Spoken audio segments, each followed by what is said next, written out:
Harganya berapa ya? 1 jutaan. Ya kali dah. Seriusan? Apa iya sejutaan ini? Halo guys, assalamualaikum. Selamat datang kembali di channel YouTube Pricebook dan juga playlist Investigafone guys. Kalau kemarin kita sudah menginvestigasi Xiaomi Mi 10 5G, sekarang kita akan menginvestigasi sebuah handphone mid-range killer yang paling banyak banget ditanya di setiap video Marzum, yaitu adalah Poco X3 NFC. Memang handphone ini secara tanggal perilisan lumayan lama ya. Ini Oktober 2020 dan sampai sekarang tuh masih banyak yang nanyain. Kenapa? Karena di sini gue bakal ungkap faktanya kenapa handphone ini memang masih dicari walaupun sudah discontinue gitu guys. Nggak usah lama-lama, langsung aja kalian simak video full Investigafone-nya guys. Selain memang ini handphone mid-range killer ya bro pada zamannya, nah ini memang Doski salah satu handphone yang punya chipset pertama kali, yaitu Snapdragon 732G yang dipakai di sebuah handphone gitu guys. Biasanya handphone sekelas 3 jutaan waktu rilis itu makainya chipsetnya paling ya nggak series 700 gitu bro. Dan kebanyakan di series 700 itu dipakai sama handphone yang harganya tuh 5 jutaan. Ini salah satu faktor kenapa handphone ini masih tetap dicari gitu guys. Sampai sekarang, walaupun memang rumornya kadang suka matot gitu ya ga. Cuman nggak semua handphone. Buktinya nih handphone maknya Raga masih awet. Dulu pertama kali rilis tuh sekitar 3 jutaan. Nah sekarang lu bisa cek di beberapa e-commerce harganya berapa ya ga? 1 jutaan. Ya kali dah. Seriusan? Apa iya sejutaan ini? Nanti bakal kita cek faktanya ya guys ya. Pokoknya di beberapa online e-commerce itu ada yang harganya sejuta, betul gak? Ya. Normalnya sih ada yang 2 juta gitu ya, 2 juta lebih dikit gitu guys. Lumayan guys. Gak usah lama-lama ya, langsung akan kita bahas dulu nih guys. Sedikit hands on ya, sambil kangen-kangenan sama mantan handphone kedua yang pernah gue pakai dulu ini. Sebelum gue beralih ke Mi 10 ya, gue kan pakai ini. Kita akan cek dulu nih guys di bagian bawah ya. Ini di bagian bawah memang speakernya masih mono guys, kalau kita lihat. Kemudian ini ada mic dan juga ada port untuk USB Type-C cable ya. Ada jack audio 3,5 mili juga portnya guys. Kemudian di bagian samping ini ada SIM tray. Di bagian atas ada AR Blaster ya. Ini fungsinya untuk jadi remote guys seperti biasa, mempermudah kalian buat ganti-ganti channel TV, naikin nurunin suhu AC atau matiin AC gitu. Kemudian ada mic juga guys dan ada beberapa sensor lain. Oh enggak deh, cuma mic doang di sini guys. Beralih lagi ke bagian samping ada tombol volume up and down including sama tombol power yang juga berbarengan sama side fingerprint scanner. Gitu guys. Kita akan bahas lagi fakta selanjutnya kenapa handphone ini masih dicari di tahun 2023 adalah di bagian kameranya guys. Walaupun agak sedikit dekil ya ini handphonenya ya karena agak kotor. Tapi ini kameranya nggak bisa dianggap remeh guys. Bahkan ini kalau menurut gua hasil kameranya lebih bagus dibanding sama Poco X5. Yang mana Doski ini memang punya konfigurasi 4 kamera ya, quad kamera. Main kameranya punya resolusi 64 megapiksel, ada wide-nya juga. Kemudian ada kamera ultra wide 13 megapiksel guys. Ada kamera makro 2 megapiksel dan kamera depth 2 megapiksel. Nah, kenapa handphone ini dicari? Karena Doski ini udah pakai sensor Sony guys untuk kameranya. Gitu. Oke, lanjut lagi. Sekarang kita akan beralih ke bagian depan guys sambil gua nyalain unit device-nya. Oke, kita akan bahas sedikit masalah layarnya ya brother. Dan ini juga salah satu part yang kenapa orang masih cari. Karena selain layarnya lapang ya brother, Doski ini punya refresh rate yang cukup tinggi, yaitu 120 Hz. Dengan touch sampling rate-nya nyampe 240 Hz. Nah pada zamannya refresh rate ini tuh yang 120 tuh biasanya dipakai handphone di harga 5 jutaan. Biasanya yang 3 jutaan tuh cuma pakai mentok di 90 Hz. Gitu bro. Doski ini punya bentang layar seluas 6,67 inci ya. Panelnya masih pakai IPS LCD. Kemudian ada HDR10-nya juga bro, resolusinya 1080 x 2400 pixel, rasionya 20:9, cukup luas juga brother. Dengan kaca yang sudah dilapisin, ini kaca layarnya nih, dilapisin dengan Corning Gorilla Glass 5 gitu guys. Jadi tahan goresan gitu ya, tipis-tipis nggak ada masalah gitu bro. Kalau misalnya kita lihat di bagian atas ya, tengah-tengah ini ada kamera selfie yang bentuknya ini punch hole ya brother. Yang mana Doski punya resolusi 20 megapiksel ya, ada wide-nya juga. Oke, dari bagian layar kita akan masuk ke bagian performa yang mana ini menjadi part yang juga cukup penting ya brother. Kenapa handphone ini masih dicari juga gitu bro. Kita akan masuk ke bagian setting. Kemudian kita akan masuk ke tentang ponsel. Nah di sini sebenarnya ini MIUI versionnya ini 12 ya, tapi sebenarnya bisa diupdate guys.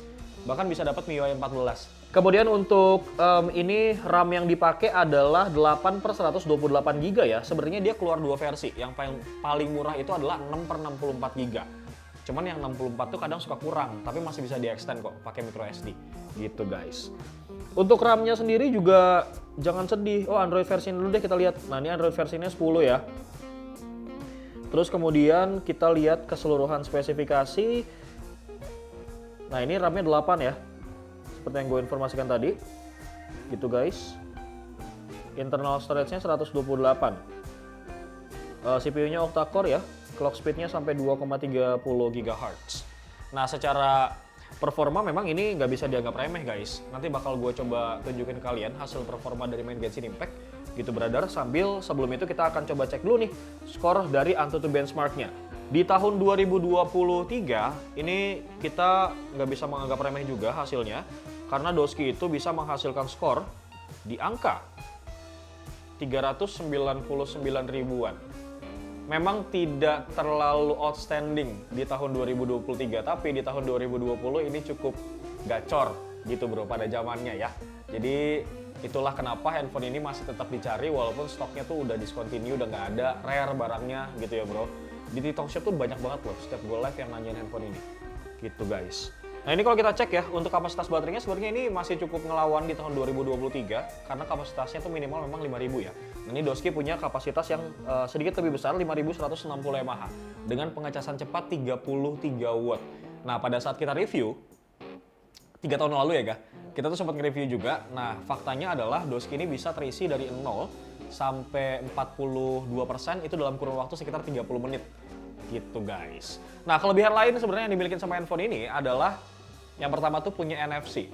Yang mana handphone zaman dulu 3 juta tuh jarang banget. Kalau sekarang mah 2 juta udah dapat. Ya kan bahkan sejuta aja udah dapat NFC. Pada zaman 2020 emang agak sedikit jarang. Nah ini salah satu key selling point yang dimiliki sama Poco X3 NFC. Gitu guys. Oke, dari bagian sini kita akan lanjut untuk ngebahas sedikit bagian game ya brother. Yang mana gue akan memainkan game favoritnya ibunya Raga. Anjay, Genshin Impact. Baiklah, ini kita sudah masuk ke in-game ya, tapi gue bakal cek settingannya. Nah ini memang gue tidak menyarankan lo main di settingan tertinggi ya bro. Karena bagaimanapun ini handphone bukan handphone flagship ya. Jadi lo main di settingan defaultnya aja. Nih ya, rendah tuh ya settingannya ya. Gue main di 30 fps tuh. Oke, default rendah 30 fps. Memang sih hasil grafisnya tidak semulus kalau misalkan lo main di settingan tertinggi gitu guys. Tapi setidaknya ini lancar tuh, smooth like butter ya kan. Nah ini dia nih guys. Ya nge-lag dikit. Gitu loh.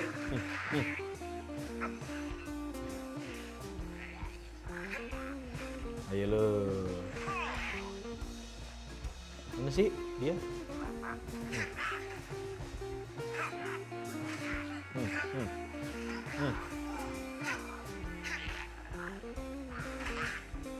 Itu dia.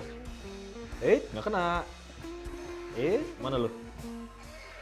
Woi, rajanya nih bro. Tuh agak patah dikit ya bro.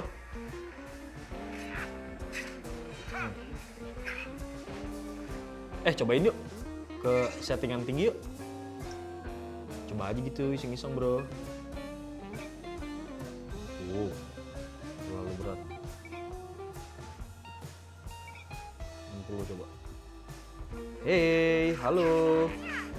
Dan ini memang faktanya ya guys, pada saat kita waktu itu review ya di tahun 2020, gue juga ngetes juga main Genshin Impact nih. Nah setengah jam itu, gue menghabiskan baterai kurang lebih tuh 16% guys, main setengah jam. Oke, kurang lebih seperti itu guys, main di settingan terendah dan tertinggi Genshin Impact. Dan ini gue akan coba buka ya settingan untuk main PUBG. Tapi ini gue cuma buka settingannya aja ya guys, nggak gue mainin. Kita bakal lihat kira-kira di tahun 2023 dia settingannya tuh seperti apa nih mentoknya. Mana PUBG, ini dia. Nah ini mainnya mentoknya di smoothnya tuh ultra ya guys, belum bisa di extreme dan belum bisa di smooth 90 fps kayak mid 10 5G kemarin. Balance-nya dia mentok di ultra juga, HD-nya juga mentok, HD-nya di high. Kemudian HDR-nya belum bisa ya guys, jadi mentok di HD high, smooth-nya itu di ultra. Masih sama ini mah sebenarnya. Ya, kagak ada perubahan ya guys. Sip, kurang lebih seperti itu. Biar lebih afdol ya guys, tadi kan gue bilang ya untuk hasil kamera depan sama belakang. Nah ini gue bakal kasih deh samplingnya di scene berikut ini bro.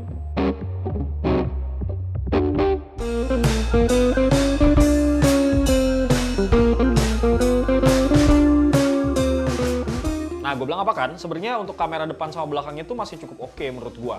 gitu guys. So bagaimana menurut kalian nih, apakah dibanderol dengan harga 1-2 jutaan untuk yang second worth it atau tidak? Tapi yang jelas beberapa e-commerce untuk kondisi yang normal ya guys ya, itu rata-rata 6/64 tuh harganya sekitar 2.000 gitu bro, 2.000 sampai 5.000. Nah 5.000-nya ini 2.000 sampai 2.500. Tapi yang 2.500 itu yang RAM-nya itu 8 GB, internal 128. Adapun yang 1 jutaan, 1,7 itu memang term condition ya.